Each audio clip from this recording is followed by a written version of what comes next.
but you can't not indulge them because that's how you get to know somebody. So, of course, I indulged it, but I was getting very worried when a couple of years went by before that he really wasn't, doing the work.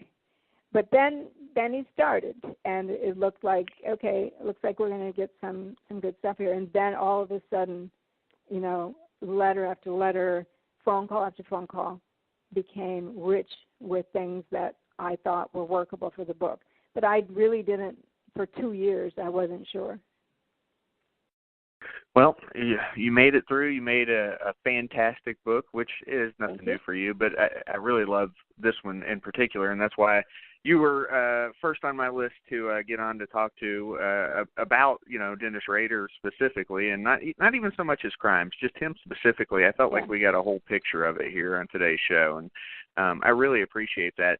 If you could throw out your social media, Facebook. I know you're on there, obviously, and I know not so much the website, but any places you can buy the books outside of Amazon, feel free, throw it out. Okay, well, I don't have a website anymore because I just don't do anything with it. Facebook is where I do most of my stuff. I have 3 Facebook pages, including an author page.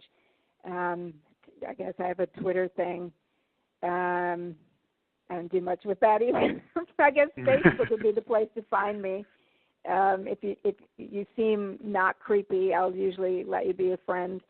That has to be something that's potential. It's potentially possible for your line of work. I definitely get guys who are not friends with anybody who dress me up in their military duds and or whatever, and like it's clear they're using social media as matchmaking service, and I'm like, no, I'm not. If none of my friends know you at all, no, I'm not befriending you.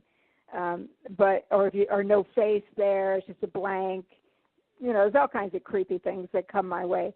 But I have all kinds of vampire people who are on my site because I wrote a book undercover with the vampires in America today, and they appreciate that book. I don't have any problem with that. Ghost hunters, all kinds of people come onto my site, but there definitely are times when I won't friend somebody if it's clear there's no association with anything that I've done. No, they don't get on my site. The book is available on all kinds of online sources. It's from an academic press, University of New England Press, but it's freely available. It's in digital form. It's in paperback now. If you want a signed copy, you'll have to come to the Writers Police Academy and take the classes, because that's a fabulous thing to do in August in Green Bay, Wisconsin.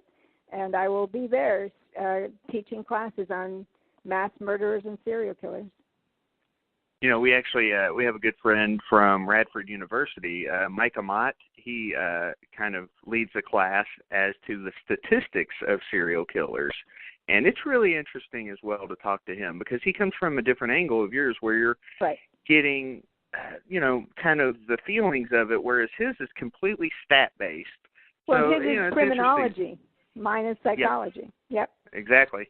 And it's interesting to hear both sides of it because, I always feel like math is so factual, but at the same time, you can't just go based on the facts. So this was definitely fun. I really have a lot of respect for you, and thank you again for taking the time. I really appreciate it. And if you're going to be out of town, I think next week, I hope you have a great time. Hopefully it's for fun and not work.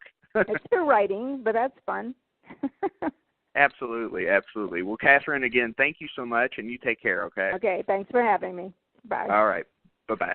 And everybody, that was Katherine Ramsland, and like I said, she was amazing. She is probably, in my opinion, the foremost expert on B.T.K. right now, just because of how much correspondence she had with him, with Dennis Rader, and, the book and everything else, and how fresh it is.